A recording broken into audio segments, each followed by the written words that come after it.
Olá, amigos, estamos de volta para mais um Protagonismo Regional em Debate. Nessa semana, o painel Porto, Cidade e Indústria. Nós vamos falar sobre o modelo de investimentos e parcerias privadas para o porto da nossa região. Então, estamos de volta nesse painel com o nosso comentarista desse painel, o empresário André Orsini, comentarista oficial. André, seja bem-vindo mais ao Protagonismo Regional. Obrigado, um prazer estar aqui mais uma vez para a gente falar de tema tão importante. Falando do vídeo remotamente, o professor, o engenheiro, né, e consultor universitário, também já foi professor da Unisanta, o engenheiro Adilson Luiz Gonçalves. Seja bem-vindo, professor Adilson. Obrigado, França. Obrigado, André. É um prazer estar aqui com vocês novamente no Protagonismo Regional. Hoje eu estou dando umas rateadas aqui nas apresentações, mas é sexta-feira, né? Nós estamos gravando o programa, esse programa não está ao vivo, vai transmitir na segunda-feira, 8 horas da noite. Estamos gravando 5 horas da tarde na sexta-feira, dia 23 de junho. Então, quem nos acompanha vai perdoar aqui algumas falhas, né? Não é verdade? Bom, vamos começar repercutindo, então, uma notícia do portal G1, falando aí da questão do acordo que parece estar sendo costurado nos bastidores entre o governo do Estado, entre o governo federal, para viabilizar a construção da ligação seca do túnel, né, ligando Santos ao Guarujá. Por isso que a gente está trazendo a questão do modelo de investimento do Porto de Santos, considerando que a atual administração federal está descartando o programa de desestatização da autoridade portuária. E então eu vou começar direto com o professor Adilson, ele que atua hoje na Secretaria de Portos, a Secretaria Municipal de Portos.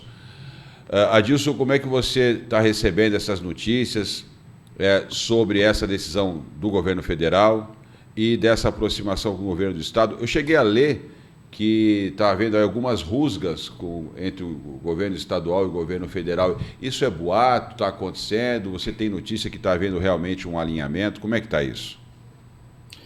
Vamos lá, França. Em primeiro lugar, a gente tem que dizer o porquê da ligação seca está sendo agora discutida da maneira como está sendo discutida. Você deve saber, o André também sabe, que até o ano passado a discussão que existia era a discussão da privatização da Autoridade Portuária de Santos, da desestatização da Autoridade Portuária de Santos, que permaneceria ainda sob o controle federal, mas com uma concessão. Seria controlada pela ANTAQ. E dentro dos compromissos de investimento que teria o futuro concessionário, um deles seria a execução dessa ligação seca, ou melhor, prover recursos para a execução, porque seria criada uma empresa, seriam destinados recursos a essa empresa, e aí essa empresa que providenciaria depois o necessário para a construção do túnel. Com a mudança de governo, foi deixada de lado a questão da desestatização da autoridade portuária, e hoje se discute apenas a concessão do canal, que é uma coisa que depende do que está acontecendo hoje lá em Paranaguá e Antonina, pela APA, né? Porque é uma entidade que faz a gestão, é uma delegação estadual do porto, né? Eles continuam vinculados ao governo federal, mas uma delegação estadual, e eles estão fazendo lá, então, essa questão da gestão do canal, da concessão da gestão do canal, que pode ser aplicada aqui. E aí, então, voltou-se a discussão com relação à ligação seca, que é fundamental e já discutida pelo menos desde 1927, a gente já falou disso no programa outras vezes. Hoje, o governo federal retomou a proposta, já era uma proposta que vinha da gestão anterior, tá? O governo federal retomou a proposta, a atual gestão da autoridade portuária, e tem um compromisso do ministro Márcio França de que ela seja executada o mais rápido possível. Foi formado um grupo, esse grupo tem hoje mais de 60 pessoas dentro da autoridade portuária, e lá está sendo discutido quais são os modelos, as formas de fazer a organização disso dentro das duas cidades mais impactadas, que no caso são Santos e Guarujá. E nesse grupo, a única coisa que ficou definida até hoje é uma estimativa de valor de em torno de 5,85 milhões de reais a ser aprovisionada ao longo do tempo, e uma expectativa de que também haja aporte, além do governo federal, do BRICS, do BNDES. Existem outras possibilidades, fontes de financiamento, mas em princípio, dentro da autoridade portuária, estão conversando em fazer com recursos do governo federal. Só que logo, num primeiro momento, o governo estadual, através do governador Tarcísio de Freitas, manifestou interesse em bancar isso. Por quê? Porque o projeto que está sendo utilizado como referência pela autoridade portuária, até por conta de já estar licenciado, É o projeto que foi feito pela Dersa na época do governador Alckmin, que hoje é vice-presidente e é o ministro de Desenvolvimento, Indústria, Comércio e Serviços. Sob a égide dele está o BNDES, que também gerenciado, o presidente é um santista, né? O Aloysio Mercadante. ex-ministro... Aloysio Mercadante. Oi? Aloysio Mercadante. O Aloysio Mercadante, o ex-ministro Aloysio Mercadante. O ministro Márcio França também é da região, então a gente acabou tendo uma conjunção de fatores favoráveis à execução do túnel. E se a gente for voltar lá atrás, já existia uma expectativa do governo estadual, quando estava fazendo o projeto do túnel lá para 2013, de que houvesse aporte do governo federal, na época do governo Dilma. Só que não houve isso, começamos a ter uma crise econômica e não aconteceu. Então agora voltou-se a discutir sobre a possibilidade de uma parceria do governo estadual com o governo federal. Logicamente, você tem linhas políticas diferentes, você tem uma série de questões a serem equacionadas, mas eu acredito que o que vai prevalecer é a visão de Estado, e não uma visão político-partidária. Então, eu vejo com bons olhos essa possibilidade de haver esse compartilhamento entre o governo estadual e federal para resolver um problema que é quase centenário. André? Olha, Adilson, eu também vejo com meus olhos, só vejo com um pouco de preocupação, assim, as informações muito abertas, né? Até agora nós não temos definição se o edital será publicado pelo governo do estado, pelo governo federal. Quando a gente fala, como apresentada, essa obra pode custar 5 bi ou custar 7 bi, quer dizer, 2 bilhões a mais é muito dinheiro, né? É quase 20% a mais do valor inicial da obra.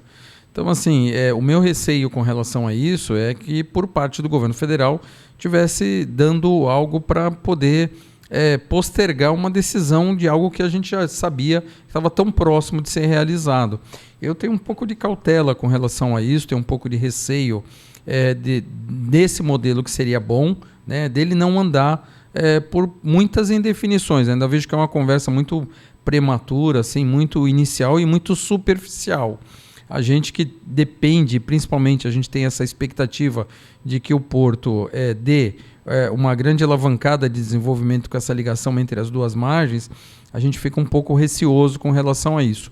Mas esperamos aí que nos próximos dias tanto o governo federal como o governo do estado consiga anunciar algo mais concreto, com mais definições, porque, ao meu ponto de vista, pelo que foi anunciado, ficaria uma coisa ainda muito superficial e não algo mais já conversado e definido entre governo federal e governo do estado. Ainda essa questão do túnel, Adilson, eu tenho recebido uma série de questionamentos quando a gente volta a falar a questão do porto, de muitas dúvidas quanto à viabilidade de se fazer essa inclinação da rampa de acesso, considerando o grau de inclinação necessário para superar, né, o calado necessário para essa ligação, né, por baixo do canal do Porto. É possível você discorrer um pouquinho sobre essa questão? Quais são os questionamentos que eu tenho recebido? Para a descida de Imigrantes, se não me engano, é 2 graus de inclinação da pista e nem caminhão pode descer pela nova pista da Imigrantes.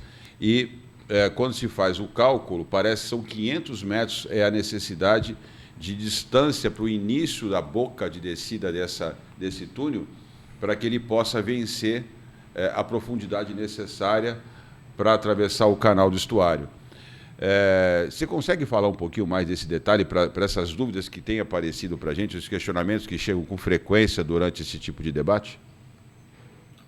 França, o que aconteceu com a pista descendente da Imigrantes é que você tem uma extensão bastante longa para você descer, por exemplo, com um caminhão carregado ou com um ônibus lotado. Você já deve ter tido a experiência de descer essa pista e você desce mais pisando no freio do que no acelerador. Verdade. Então, o risco que tem é um risco de segurança do sistema de freios desses caminhões. E realmente, se você tiver um caminhão desses sem controle, o acidente pode ser extremamente grave. A gente não pode esquecer que a maioria dos viadutos lá da pista descendente são bastante altos. No caso do túnel, essas rampas são curtas, tá? Não são, e ela só é um pouco mais acentuada na parte dos acessos. E mesmo assim, esses acessos, eles podem ter uma inclinação maior ou menor, dependendo do quanto que você invade dentro das áreas urbanas. tá? O grande desafio que teve do lado de Santos, porque do lado de Guarujá eu não vi tanto problema assim. Por quê? Porque voltou-se a ideia de fazer a desembocadura do lado de Guarujá pelo Linhão de Itatinga, pela faixa de domínio do Linhão de Itatinga, que inclusive deve ser usado inclusive como área de montagem dos módulos. E do lado de Santos, no projeto antigo da Dessa, a gente tinha um problema bastante sério, que tinha uma resistência popular, inclusive de igrejas e outros tipos, além dos moradores, que era o problema de você ter desapropriações necessárias e também você ocupar áreas que são áreas residenciais ou de comércio que ia prejudicar o acesso aos terminais, aos estabelecimentos comerciais residenciais da região. Seriam cerca de 80 imóveis que seriam afetados. O reestudo que foi feito agora pela autoridade portuária reduziu as expropriações do lado de Santos para uma, tá? E mesmo assim existem alternativas para deslocar essa área que será desapropriada para outras áreas disponíveis. Então, eu não vejo a questão da declividade como um grande problema. Aliás, isso tem sido bastante discutido pelo grupo de trabalho e tem se buscado soluções e tem se encontrado soluções bastante promissoras para isso.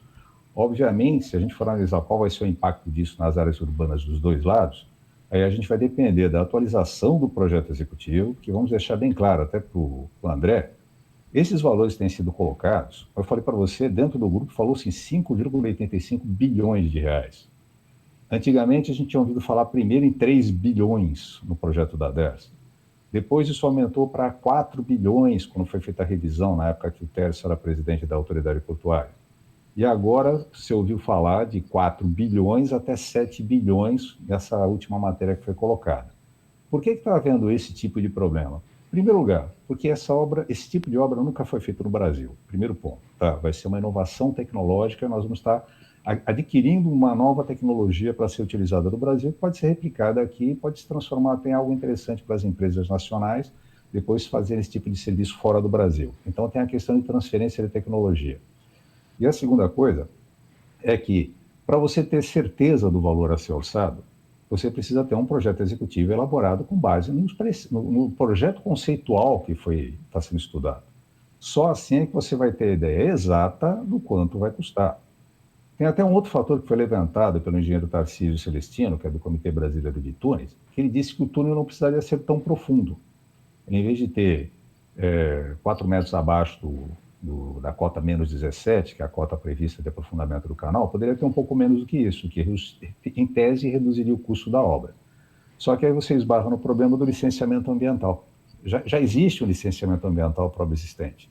E a gente sabe quanto tempo demora um licenciamento ambiental no Brasil, mesmo que seja uma revisão de licenciamento.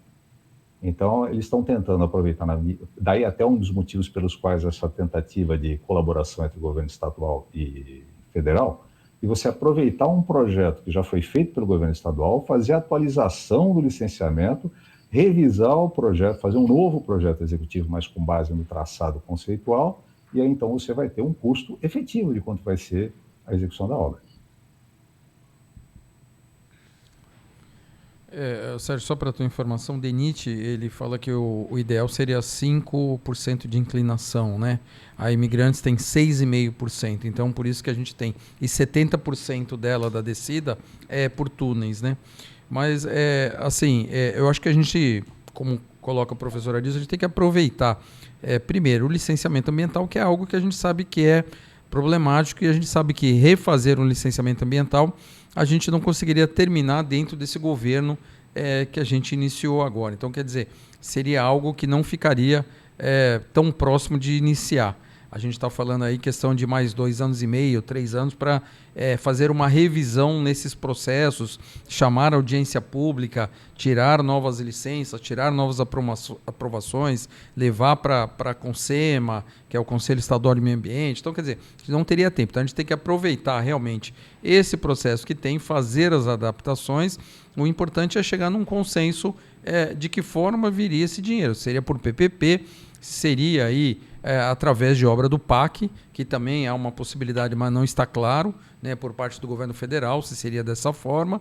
O que a gente não pode perder é a oportunidade de resolver essa importante ligação entre as duas margens. Há, por parte das empreiteiras brasileiras, aí um interesse por ser uma obra pioneira no Brasil, né? Uma obra desse vulto que pode vir a ser as soluções, inclusive, em outras regiões do Brasil. Então, assim, a gente tem a expectativa de que realmente a gente consiga aí, ter essa obra iniciada dentro desse governo. Mas, para isso, a gente tem que contornar esses obstáculos. O principal, para mim, é haver um entendimento favorável por parte tanto do governo do Estado como do governo federal. A partir do momento que houver esse consenso que foi anunciado, mas que as regras sejam colocadas de uma forma clara e transparente, eu acho que a gente começa a caminhar com mais segurança para que a gente realmente veja isso sair do papel. É verdade. Está tocando aqui um espectador de algum celular de alguém aqui no estúdio. Mas vamos lá. Se eu entendi, né, Adilson, essa questão da inclinação, eu acho que ela está relacionada a quanto maior a distância, tão maior o risco em razão da inclinação. Quando você tem uma distância menor, uma pista menor, a gente consegue mitigar esse risco da inclinação de 3 graus, que seria o necessário, 3 graus de inclinação dessa pista para poder vencer essa barreira. Não. Vamos lá. O André ele foi correto. Existe uma limitação estipulada pelo DENIT, tá? Essa limitação, como existe também limitação de gabarito gabarito de viadutos, essa coisa toda, essas limitações, elas são uma recomendação, tá? Justamente por uma questão de segurança, assim como você tem também raio mínimo de curva, tem uma série de outras coisas que são previstas quando você faz esse tipo de obra viária, tá? No caso, o que a gente tem que dizer é o seguinte, é básico isso, tá? Quanto menor a inclinação, melhor o desempenho de velocidade e maior a segurança na condução. Quanto maior a inclinação, e aí você ocupa menos espaço para fazer uma inclinação maior, você tem um risco, que é o risco de você ter que ficar dirigindo por muito tempo, pisando no freio, ou então você está subindo numa rampa e ter dificuldades para acelerar. A grande dificuldade que a gente vai ter não é tanto pela extensão que você vai ter essa inclinação. Vamos supor que fique em torno de 7%, que é uma coisa para áreas urbanas não estaria absurdo, 7% de inclinação. A cada 100 metros, uma inclinação de 7 metros, tá? A grande preocupação que se tem no caso é que não haja o risco de circulação dentro do túnel de veículos sem condições. E quando a gente fala de veículos sem condições, são aqueles veículos que não têm nem condições de estar circulando nem na horizontal, quanto mais na vertical. E dentro do túnel também tem uma outra restrição que vai ser colocada, que é a restrição contra veículos de cargas especiais, que não vão poder passar lá por dentro, que o gabarito vai ser um gabarito rodoviário, e também com relação ao trânsito de produtos perigosos, que você vai ter mais ou menos 860 metros submersos. E ao contrário de túneis que você tem em outros lugares, você não tem uma condição, vamos dizer assim, de ter alguns espaços, algumas janelas ou coisas intermediárias. Então você vai ter um trecho inteiro que vai ser percorrido, que não é diferente de outros lugares do mundo. Você tem exemplos de túneis submersos em várias partes do mundo, e agora mesmo está sendo feito um super túnel submerso, como já foi o da Mancha, está sendo feito agora entre a Dinamarca e a Alemanha. Então, a Dinamarca, entre a Suécia e a Alemanha, faz parte de um complexo que vai entregar todo aquele norte da Europa. Então, a inclinação eu não vejo como sendo um grande problema. E o que tiver problema, por exemplo, com relação à restrição de circulação de veículos, é algo que pode ser definido depois na parte de gestão de trânsito. Então, eu não vejo tanto problema com relação à inclinação do acesso e da saída do túnel. A minha preocupação maior realmente é com o que vai ter depois com a gestão do trânsito, o impacto nas vias públicas, que é o que vai ser definido pelo relatório de impacto de trânsito, que deve ser produzido por conta do projeto executivo do túnel. A gente sempre fala muito aqui, né, do impacto disso no Guarujá, e eu até hoje confesso que eu não consegui enxergar qual o tamanho do impacto dessa obra, da embocadura do túnel, tanto na entrada quanto saída no município do Guarujá. Eu acho que é o grande desafio para ser vencido aí. Eu imaginava que a resposta seria essa, tá? Quanto à questão na parte de Santos, que está dentro do Porto Organizado, dentro da perimetral, parece que é o acesso ao túnel, se eu não me engano, o último projeto. Não. Está na perimetral? Não. Os acessos vão ser pelo lado do Guarujá, vai ser pelo linhão de Itatinga, e pelo lado de Santos vai ser uma parte, vai ser todo ele por fora, embora os acessos sejam... Um dos acessos por um terreno que, eu não sei se você lembra da antiga Mesquitinha, que é do lado do Almirante Tamandaré. Almirante Tamandaré, sim. Você conhece, né? Na saída do Canal 4. Ali vai ser um dos acessos ao túnel. A entrada do túnel vai ser por ali, mas a entrada vai ser pela Guilherme Arali, pela Praça do Canal 4, a Bacia do Mercado, do Macuco. A entrada vai ser pela Bacia do Macuco, virando e entrando no túnel por esse terreno que fica ao lado da Almirante Tamandaré. E a saída vai ser pela Rodrigues Alves. Então não vai ser por dentro da perimetral, não. Então, esse era o projeto que tinha sido. Então eu estou defasado novamente, Adilson. Eu estou defasado de novo, então. Precisamos dar uma olhada nesse novo projeto. Eu estou por fora nisso aí. Nem sabia essa informação. Não, na verdade, vê bem, está sendo discutido em nível interno da. Isso que você viu foi um projeto proposto pela BEM, que foi uma empresa que atendeu um chamamento público da autoridade portuária. Mas não é esse projeto que está sendo estudado, porque ele tem um impacto grande, tanto na área urbana quanto na área portuária, que para executar, ele seria executado embaixo da Avenida Perimetral. Então teria que desviar o trânsito todo para a cidade para poder fazer a obra ali naquele trecho.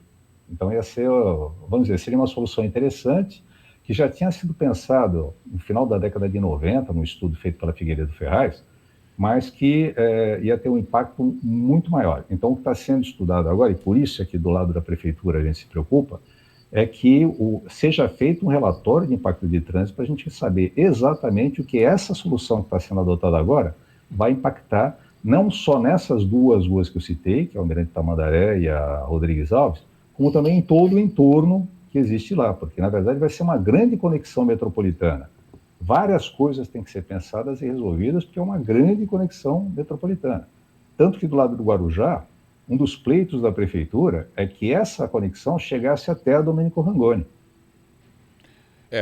André, a gente tem lido aí em algumas colunas de que essa eventual rusga de Estado com a União seria uma tentativa do Tarcísio de inviabilizar a construção do túnel. Não bate muito essas versões, porque o próprio governador já manifestou algumas vezes que quer que saia a obra, para ele é importante que saia com ou sem desestatização, enfim. Mas é fato que no meio político ocorrem as sabotagens, muitas vezes por interesses outros que não são interesses republicanos, né? A minha opinião é que o que pode criar dificuldade para o projeto, na verdade, nem seria os respectivos chefes das pastas, mas é tudo que está no meio do caminho, né? Aí tem vários grupos de interesses defendendo os seus espaços, um governo é composto por vários grupos políticos de interesses difusos.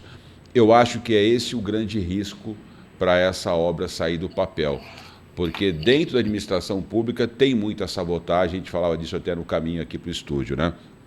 Qual é o teu olhar a respeito disso? Um dos receios que eu coloquei no começo é exatamente esse, Sérgio, de ter aqueles interesses políticos acima dos interesses coletivos aqui, principalmente dos interesses em razão da logística. Eu até vou usar o termo logística brasileira, porque os caras que sentam no processo, né? Os caras que sentam no processo, mas assim, eu tenho feito algumas falas fora do Estado, até em razão do nosso evento do Encontro Regional Indústria Porto, e outro dia eu falei no Centro-Oeste, lá em Goiânia, vocês acham que o problema do Porto de Santos se refere exclusivamente à Baixada Santista, só que se o caminhão de soja não chega no porto, o prejuízo é seu. Então, a gente tem que pensar que esse problema não é um problema regional, não é um problema do governo do Estado de São Paulo. Esse é um problema do Brasil. O Brasil precisa ajudar a resolver isso. Isso é interesse nacional. Então, muitas vezes as pessoas confundem isso. Vai resolver um problema de uma ligação seca entre duas cidades. Não é isso. É a ligação seca entre duas margens do maior porto que nós temos no Brasil.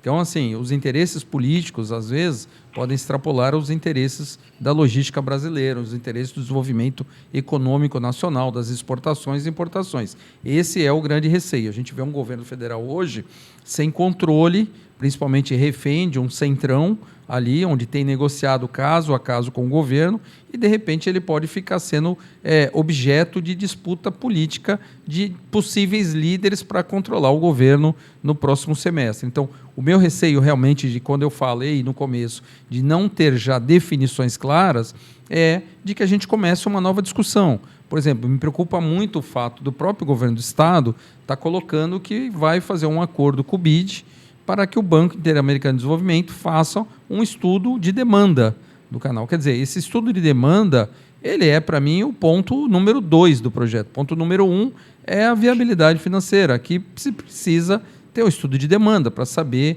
qual é o retorno financeiro que você tem sobre o investimento. Então, a minha preocupação que nós falávamos dos interesses, é porque a gente sabe que tanto dentro do governo do Estado, como do governo federal, e até às vezes, muitas vezes, de governos municipais, há várias frentes puxando para lados diferentes. A questão é, o que nós temos que ter é 2 líderes, tanto no governo do Estado como no governo federal, compromissados de resolver. Eu vejo mais essa vontade por parte do governo do Estado, do governador Tarcísio, de resolver. Precisamos ter ali, além do ministro, né, nós temos hoje um ministro da região, o ministro Márcio França, parece que está disposto, embora não concordou com a desestatização da autoridade portuária, mas concorda que a obra da ligação seca é importantíssima. Mas nós temos que também ter o compromisso do próprio presidente da República. Ele tem que entender que isso é projeto de governo, que isso tem que ser realizado para que não haja, dentro do próprio governo federal, aquele famoso puxa-tapete daqui, puxa dali, para poder esse projeto ficar tramitando e principalmente ficar fazendo estudo em cima daquilo que já tem estudado. Então, essa é a minha preocupação. Eu acho que a gente tem que avançar, mas tem que avançar estrangulando essas indefinições, porque a gente tem que ter aí essas definições claras e transparentes, até para fechar o custo da obra. Né? A gente entende e a gente tem que pensar que essa obra, ela, principalmente se for de uma PPP, né, ela tem que ter ali o custo da tarifa, ela tem que ter o custo de implantação, ela tem que ter o custo de subsídio por parte do governo e ela tem que ter o retorno daquele que vai vir lá na frente e ser o objeto do concessionário. Então, a gente precisa que realmente isso ande com vontade por parte do governo do Estado e do governo federal. Adilson, o Rodolfo Amaral tem feito de maneira recorrente as críticas de que o Porto só conseguiu bater superávit nas últimas gestões em razão do contingenciamento dos investimentos que estariam previstos para o complexo portuário. O contingenciamento desse investimento foi a principal razão do superávit registrado no Porto nos últimos anos. E aí, se nós fôssemos fazer uma análise pura e simples por esse tipo de argumento, então, em tese, a gente não pode aí exaltar uma eficiência na administração. Então, se a gente se basear por isso, a gente está há muitos anos sem eficiência no modelo de gestão. Você tem expectativa de que a gente consiga fazer com que esses investimentos que estiveram ausentes nos últimos anos pelas críticas do Rodolfo Amaral, eles se viabilizem agora nessa questão do investimento no Porto? No investimento no túnel. O túnel, na verdade, ele consumiria todos os recursos previstos orçamentariamente para investimento em infraestrutura, ou a gente ainda teria espaço não só para a questão do túnel, mas para outros investimentos necessários para melhorar a nossa infraestrutura? Vamos lá. Em primeiro lugar, a gestão anterior ela tinha uma meta bem específica para ser cumprida, que era preparar a autoridade portuária para a desestatização. E eles cumpriram essa meta que lhes foi incumbida. Só que houve agora uma decisão pela não desestatização. O caixa que foi criado realmente foi um caixa bastante soberbo, mas a gente não pode esquecer também que, junto com esse caixa que foi criado, foram mantidos os serviços de dragagem, com todas as dificuldades que a legislação brasileira promove na parte de licitação, com todas as dificuldades que a legislação brasileira promove na questão ambiental.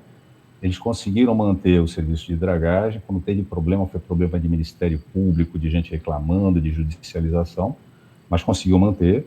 Tiveram problemas com contratação de empresas para fazer manutenção das áreas do porto, que foi um problema também de a empresa não conseguiu cumprir, levaram um tempo para contratar outras. Então, teve questões ali, intercorrências. Pode-se dizer, poderia ter feito outros tipos de investimentos. Sim, poderia. Então, tivemos um belo caixa. Esse belo caixa, ele hoje está sendo pensado em ser utilizado como parte do investimento que vai ser feito para a construção do túnel, assim como o aprovisionamento dos dividendos que forem auferidos ao longo do ano dentro desses lucros que a autoridade portuária alcançar. Tá? Ele estava calculando em média, por ano, eram 500 milhões de reais de lucro, em torno disso.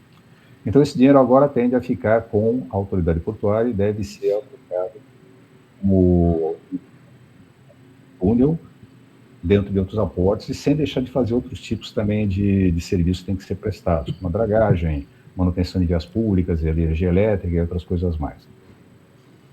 Bom, então nesse ponto aí eu acredito que a gente vai ter sim esse caixa agora investido dentro do porto, tá?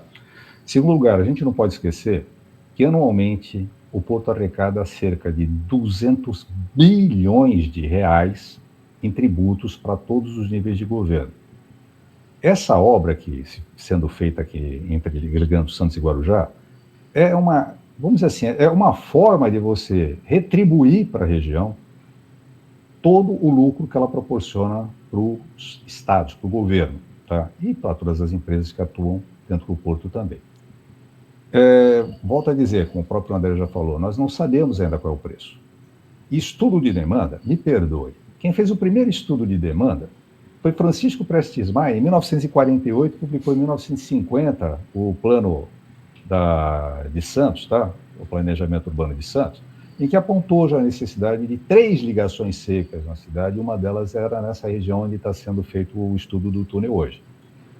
E no final da década de 2010, início da década de 2010, foi feito um projeto chamado Prestes Maia, pelo Dersa, que apontou 9 possíveis ligações e encontrou nessa daí, de novo, a que seria mais adequada. Não disse que seria a única a ser executada, mas disse que essa seria a melhor localização do ponto de vista metropolitano.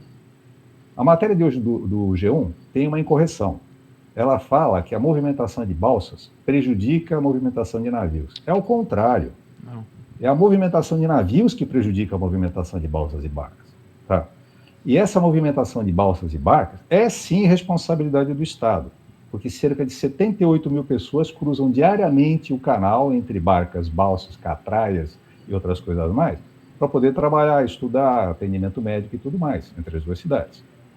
Então, é sim uma obrigação do governo do Estado ter algum aporte para isso. E no passado já se pensou em fazer isso, na época do governo Geraldo Alckmin, já se pensou em fazer isso.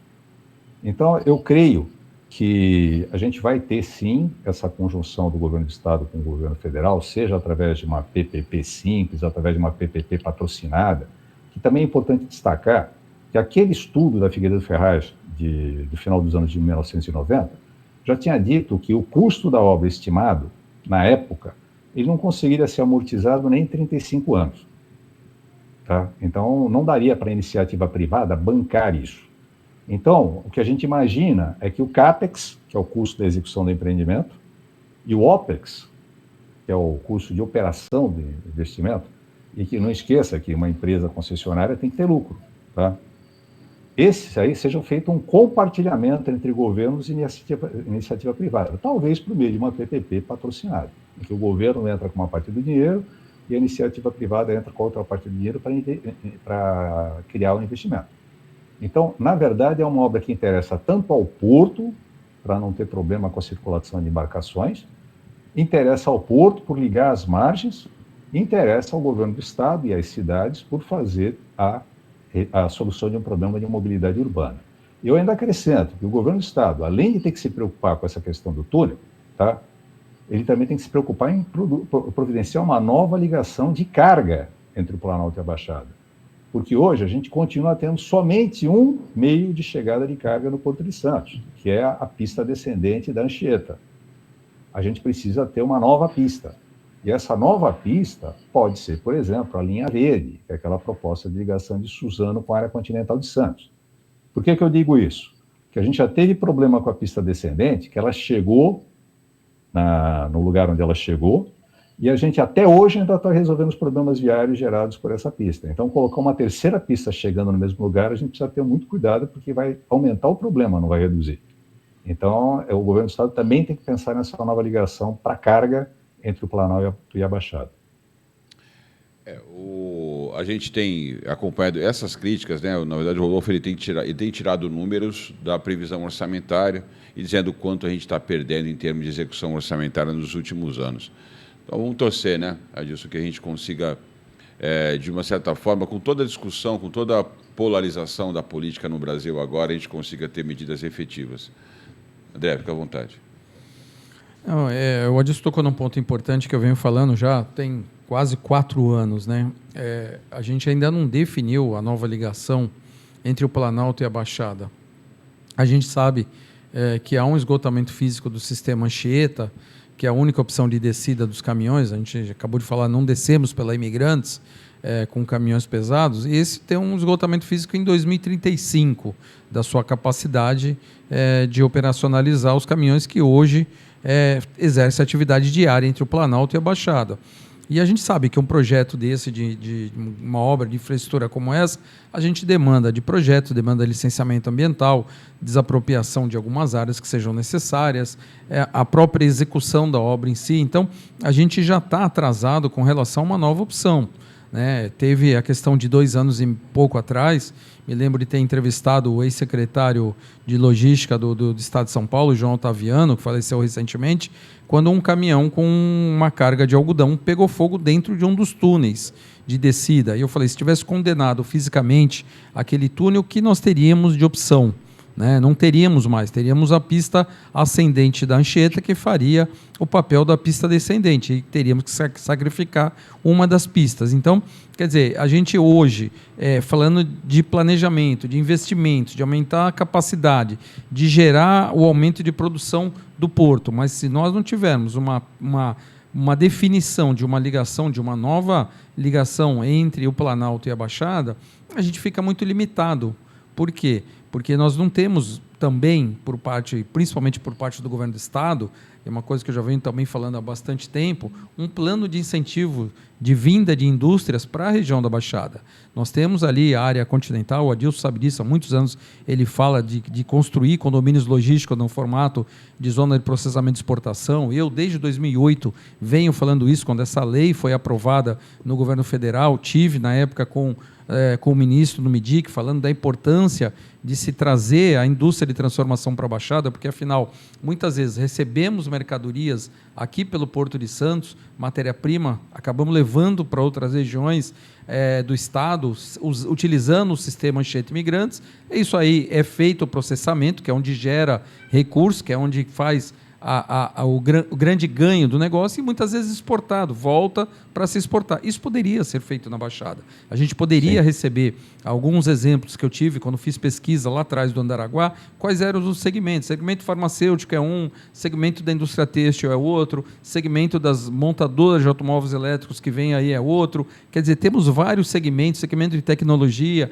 temos vários segmentos que recebem matéria-prima pelo porto, e até o próprio commodity, né, que muitas vezes ele vem do Estado, não há feito nenhum tipo de processamento aqui na região para poder se exportar. A gente se exporta como grão, como tonelada, né, quando, na verdade, se a gente fizesse algum tipo de processamento, a gente já tinha algum tipo de ganho, geraria empregos e geraríamos uma nova receita de impostos para as cidades da região. Então, quer dizer, nós temos que fazer um projeto muito mais audacioso do que está tentando resolver um problema de uma ligação seca, que o primeiro projeto foi apresentado em 1927, de estar pensando de uma nova descida para a rodovia, para as cidades da Baixada com o Planalto, algo que a gente já vem discutindo há mais de 20 anos, e esquecemos de também pensar num plano de deixar as próprias indústrias aqui. Essas novas indústrias que a gente está aí vendo o mundo, a China anunciando que nos próximos 5 anos não terá mais carro a combustão,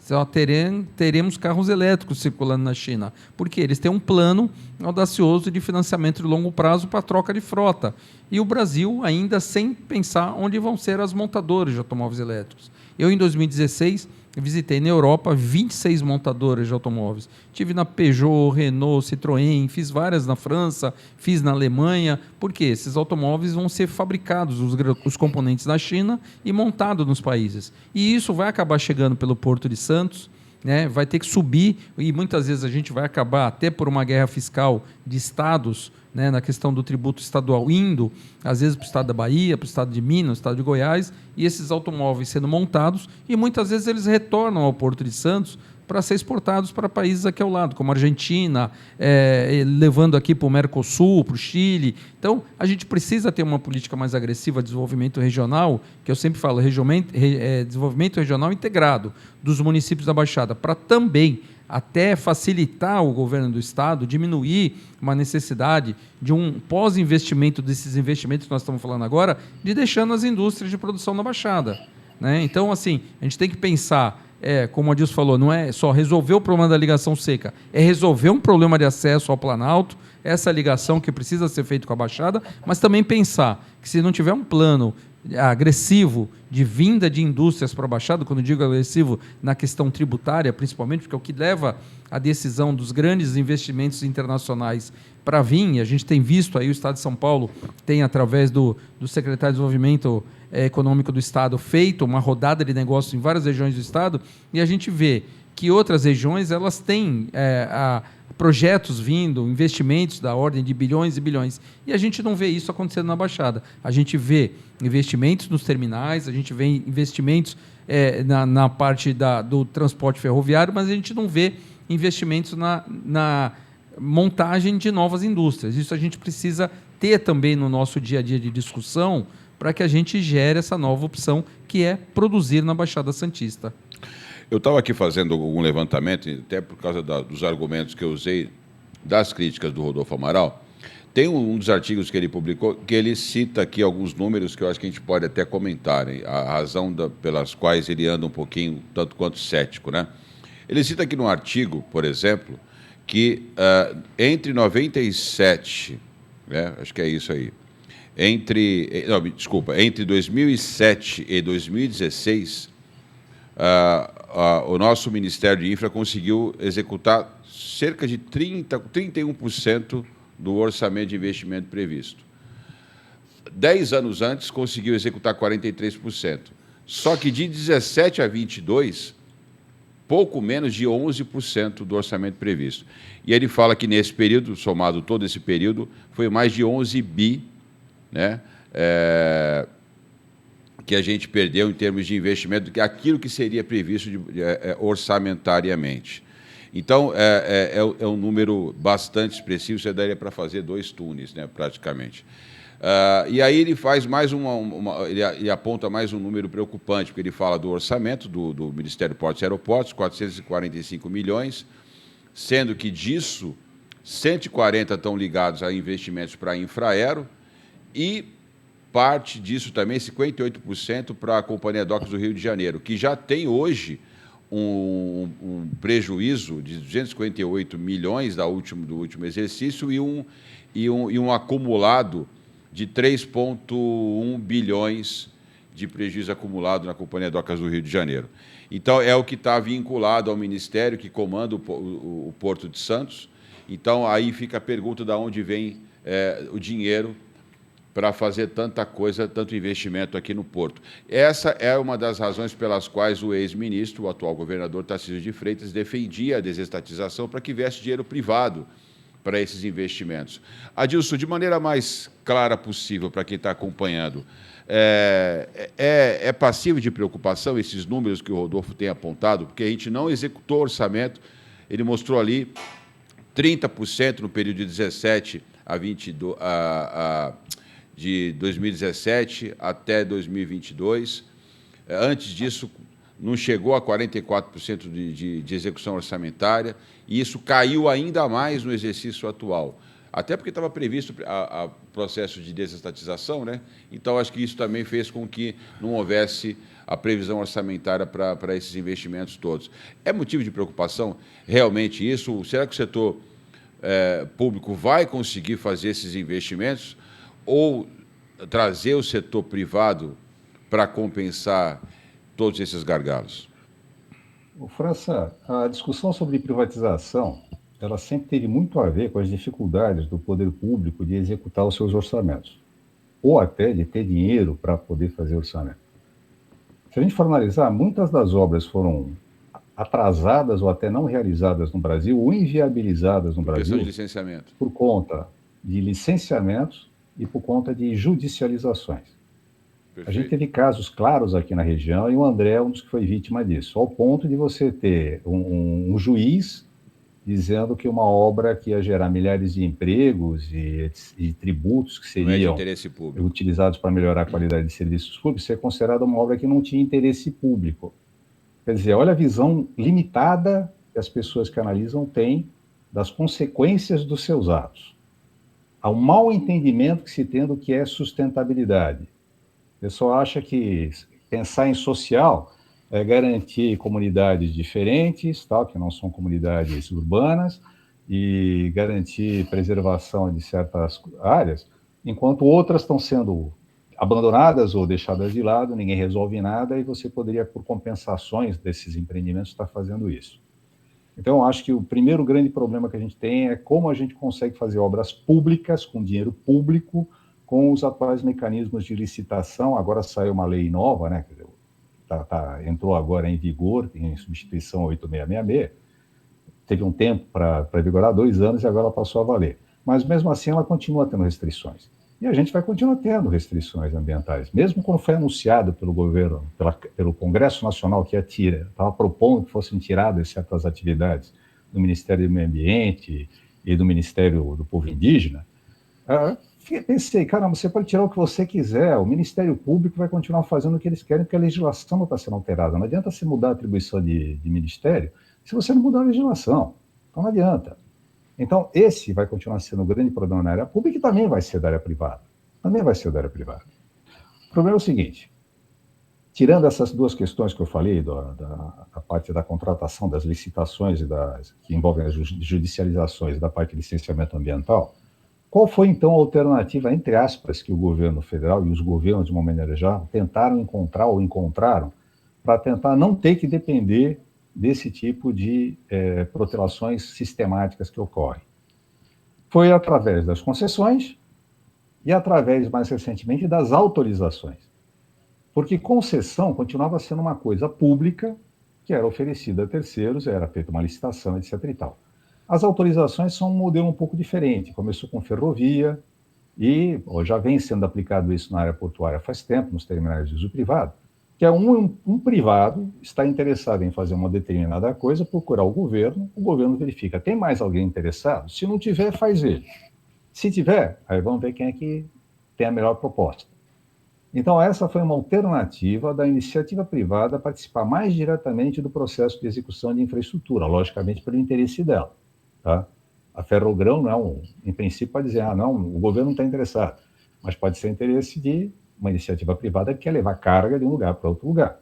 Fazer ramais ferroviários é a iniciativa de um determinado produtor que quer fazer uma ligação com uma rede existente. Então, a iniciativa privada, sim, terá um grande papel na melhoria da infraestrutura do Brasil. Terá, desde que seja dada condições atrativas para que ela participe desse processo. E aí a gente vai continuar tendo sempre o problema da legislação ambiental. Eu não digo que a gente não tenha que ter cuidado com o meio ambiente, muito pelo contrário. O que eu considero complicado é o exagero que se dá para certas coisas. De certa forma, a gente está sendo cobrado aqui internamente, não só externamente, mas internamente, pelos mesmos motivos que o pessoal lá de fora está nos cobrando. Só que eles lá têm bem claro qual é o motivo deles. O motivo deles é, eu quero consertar no Brasil o que eu não fiz certo no meu país. Eu quero vender os meus produtos de alta tecnologia para lá e não quero que eles produzam produtos de alta tecnologia. Eu quero que eles vendam as coisas para mim barato, mas eu quero ter o protecionismo do meu produtor aqui. Então, a gente precisa também ter um pouco de olhar mais para dentro do Brasil e não ficar só se importando com aquilo que os outros esperam de nós. A gente tem que ver como é que a gente pode fazer o desenvolvimento sustentável sem ficar dependendo de autorização do pessoal lá fora. Eu acho que esse ainda é o grande problema do Brasil. As legislações, e a gente tem uma visão de Estado e não uma visão de tentar fazer feliz a quem fez problema lá fora e não quer resolver o seu problema, quer que a gente resolva o problema deles aqui no Brasil. André, eu gosto muito da fala do Adilson e algumas coisas, porque acho que ele é muito sensato em vários aspectos. Não que eu desconsidere as críticas que o Rodolfo faz, mas eu acho que o mais importante aqui, nesse espaço que a gente tem no protagonismo regional, é a gente tentar fazer uma equalização de todas essas críticas, né? Porque é fato que o Adilson falou, a gente conhece toda a burocracia que existe dentro de tudo que envolve obra de infraestrutura. Então, realmente é complexo. Um detalhe num órgão de controle e fiscalização pode colocar por terra anos de trabalho, anos de estudo, anos de planejamento, de projeto, etc. e tal. Então, eu acho penso, né, que é fundamental que a nossa região ela tenha capacidade de dialogar e centrar esforços para tirar do papel algumas iniciativas. Como vocês bem falaram, você disse, o Adilson, acho que ele endossou o que você falou, a questão do porto é uma bandeira nacional, tem uma relação direta com a economia do país, não é uma demanda regional, não é uma demanda de 2 cidades, é uma demanda nacional. E aí, como é que nós vamos fazer? Como é que a gente vai fazer para equalizar esses problemas e apresentar soluções? Talvez seja esse o grande desafio da região, né? Então, é um desafio muito mais político do que técnico, porque a gente vê que soluções existem, mas conseguir o entendimento político talvez seja o grande desafio. Quando o governo federal tem uma proposta, ela está desalinhada com o interesse regional do Estado. E aí, quando esse interesse regional nacional vem para o Estado, muda o interesse nacional e a gente parece que não consegue sair do lugar por uma dificuldade política de equalizar esses interesses, né? Olha, Sérgio, eu tenho conversado algumas vezes com o governo do Estado, e essa semana tem uma nova conversa, e o governador Tarcísio determinou que o Jorge Lima, secretário de Desenvolvimento, Indústria e Comércio, crie alguns grupos de discussão, e a Baixada tem alguns grupos que ele chama um grupo de coalizão, que tem feito algumas discussões sobre alguns temas, todos voltados ao desenvolvimento, à geração de emprego e renda, ao crescimento. Na verdade, assim, a gente já sabe qual é o nosso problema. O Adilson acabou de colocar qual é o nosso problema. O que eu tenho falado do governo do Estado o que nós precisamos é trazer para o debate os atores. Todo mundo tem que ter hora e vez para falar. Não adianta você desenvolver, porque todo projeto, quando ele parte para o licenciamento ambiental, ele tem 4 atores envolvidos.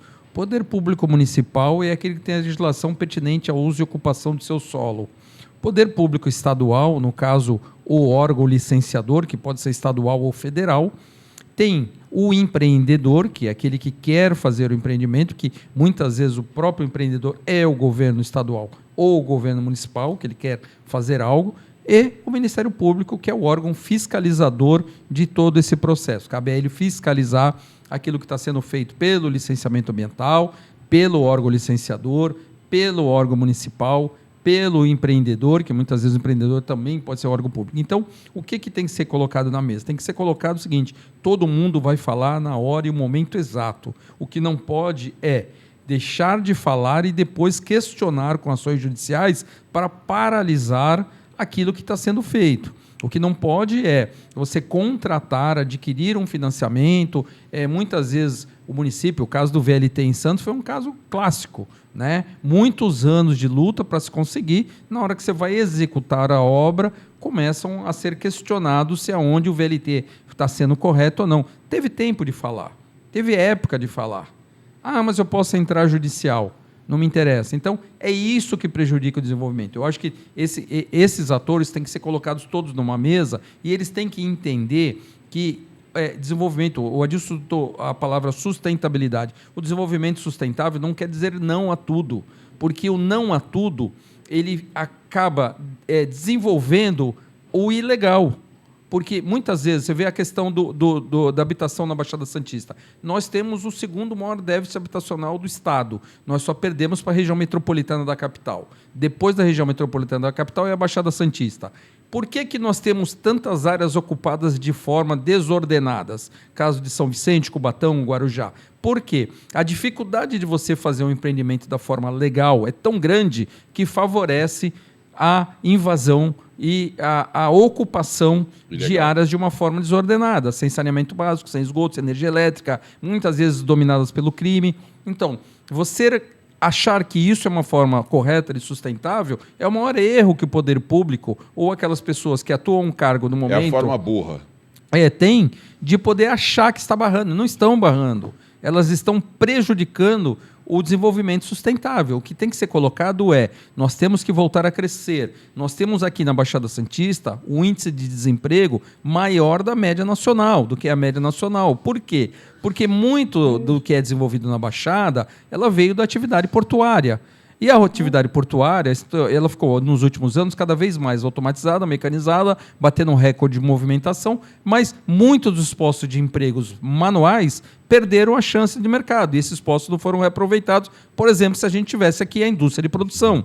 Então, o que nós precisamos? É colocar isso numa mesa, é o que eu tenho falado para o governo do Estado. Fazer estudo, nós já estamos formados nisso. Nós já sabemos quais são os nossos problemas. O que nós precisamos é chamar todos esses atores, tem que trazer o Judiciário, tem que trazer o Ministério Público, tem que trazer as câmaras municipais, tem que trazer os executivos e falar, gente, quando é o momento de todo mundo falar, vamos fechar aqui um grande acordo, um acordo de cavalheiros, aquele que todo mundo se coloca da mesma forma, com o mesmo objetivo, para que a Baixada volte a ter investimento e volte a crescer. O que a gente não pode é haver um esforço muito grande, seja através do governo municipal, estadual, federal ou da iniciativa privada, e depois que a coisa agora vai acontecer, ela vai lá, alguém fala assim, opa, peraí, eu não concordo. Mas por que você não falou antes? Ah, porque eu deixei para falar agora. Mesmo sabendo que ele não vai ter êxito naquilo que ele está pleiteando, mas ele está tentando fazer com que, da forma que ele prejudica, que o interessado acabe desistindo do negócio. Então, está na hora da gente sentar, e eu falei para o governador, só o senhor com a sua mão de peso, de autoridade máxima no Estado, é que tem hoje a competência de chamar todo mundo na mesa e todo mundo se colocar que hora e que momento você vai ter oportunidade de falar. E isso tem que ter dia e hora para terminar essa fala, porque ele não pode simplesmente ficar prorrogando a sua fala para poder estender por anos e anos processos.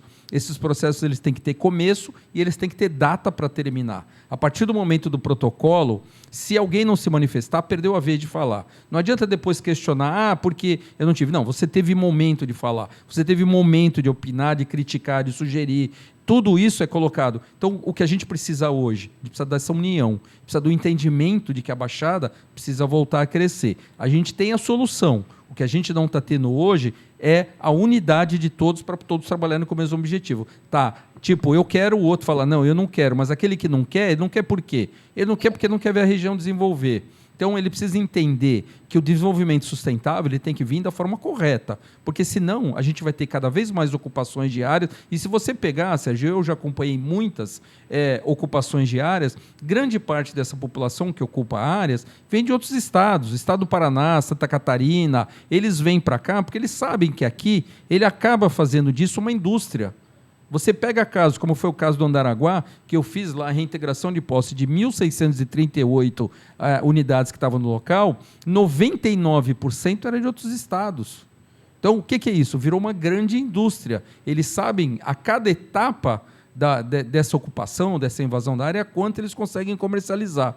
E isso a gente não pode mais permitir. Eu acho que a gente tem que trabalhar por ter, hoje de manhã, elogiei o governo do Estado, está fazendo um programa de CDHU, de unidades habitacionais, isso a gente tem que trabalhar. As pessoas têm que ter moradia digna, mas as pessoas têm que fazer em locais dignos da forma que seja correta. Porque dessa forma que hoje está, a gente não consegue desenvolver, mas a gente consegue aumentar o problema social, que é a ocupação de áreas desordenadas. Por isso que França, a gente vai ter aqui, só um minutinho, Adilson, a gente vai ter o encontro Indústria-Porto. Tá pronto aí? Vamos soltar o vídeo do encontro Indústria-Porto, que aí o Adilson pode fazer a última participação dele.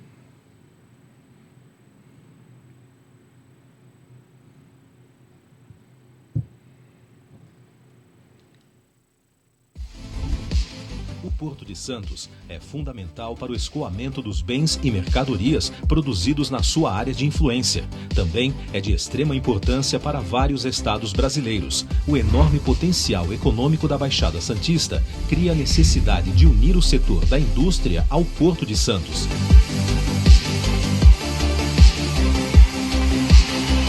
O ano de 2022 foi desafiador para todos os setores da economia, com impactos ainda relacionados à pandemia e à guerra da Ucrânia que trouxeram novas consequências. Mesmo com tantas dificuldades, o Brasil obteve resultados positivos na balança comercial na comparação com o mesmo período do ano anterior. Precisamos de políticas públicas que turbinem e apoiem as empresas, como a conquista de mercados mundiais, metas de exportação e avanços em sofisticação tecnológica. Pensando nisso, o Encontro Regional Indústria Porto 2023 quer unir forças e discutir perspectivas que possam trazer benefícios para toda a região. trouxemos o apoio de 2 veículos de comunicação com credibilidade e grande força regional, Record TV Litoral Vale e TV Tati Band Litoral. Contamos também com a organização estratégica da WorldCom Brasil. Será mais uma chance para debater os desafios logísticos de portos que crescem em cidades que também não param de se desenvolver. Entendemos que o momento é oportuno, uma vez que estamos num período importante e decisivo da economia e da política nacionais. O Porto de Santos... É isso aí. O Adilson tem mais uma participação. Adilson, vamos lá, a sua última participação, já que nós estamos chegando no final do programa de hoje. Ok, então, primeiro uma reiteração, eu já comentei com vocês, a gente já tem Santos apto a receber uma zona de processamento de exportação desde 2017, e isso foi ratificado agora em 2023. Então, a gente está fazendo também os ajustes aí para ver se a gente consegue fazer a viabilização dessa zona de processamento de exportação. Complementando o que o André falou, a questão da sustentabilidade, normalmente as pessoas enxergam dizendo social é importante, ambiental é importante, a economia é vilã, tá? Sempre é a vilã. O lucro é o vilão, ganhar dinheiro é o vilão. Só que esquece o seguinte, é uma economia forte que deve recursos para programas sociais, para a geração de emprego, inclusive recursos para a preservação ambiental, inclusive para pagar os salários de todo mundo que atua nos 3 poderes. Porque às vezes a pessoa não tem noção que na medida em que você prejudica a economia, o desenvolvimento econômico sustentável, você está colocando em risco até aquelas coisas que você manda pôr a mais no teu salário depois por decisão própria. Então a gente precisa ter um pouquinho de cuidado também, as pessoas que fazem os certos tipos de análise, para entender como é que isso vai impactá-las lá na frente, ou como isso vai torná-las com uma visão extremamente negativa, considerando, eu estou impedindo que se criem empregos lá para poder ter maiores benefícios aqui. E eu acho que de tudo isso que o André falou também com relação a essas pessoas que usam de recursos para atrapalhar, que durante o processo perdem e não aceitam perder e depois vão recorrer, que se a gente for analisar o impacto que causa as coisas não acontecerem, se as pessoas que fazem isso fossem responsabilizadas pelo impacto negativo que causam, talvez a gente tivesse um pouquinho mais de racionalidade na manifestação delas perante esses projetos de desenvolvimento sustentável. Agradeço pela participação, um abraço, André, abraço, França. Alguém tem que pagar a conta, né, Adilson? E aí, por isso que tem esse tripé do social, do econômico e do ecológico ou ambiental, para quem preferir. Bom, vou me despedir, então, dos nossos participantes de hoje, do painel Porto, Cidade e Indústria desse mês ou dessa semana, do Protagonismo Regional em Debate. Agradecer ao André Orsini, nosso comentarista do painel Porto Cidade. André, obrigado pelo próximo programa. Obrigado pela oportunidade. Professor Adilson, engenheiro e pesquisador universitário, muito obrigado pela participação. Até o próximo Protagonismo Regional em Debate. É sempre um prazer, França. Sempre estaremos à disposição. E é isso aí. Obrigado a você que nos acompanhou em mais uma edição do Protagonismo Regional em Debate, nessa semana que nós falamos sobre modelos econômicos e as parcerias privadas no Porto de Santos. Espero que tenha gostado do programa. Curta, compartilhe e até a próxima semana.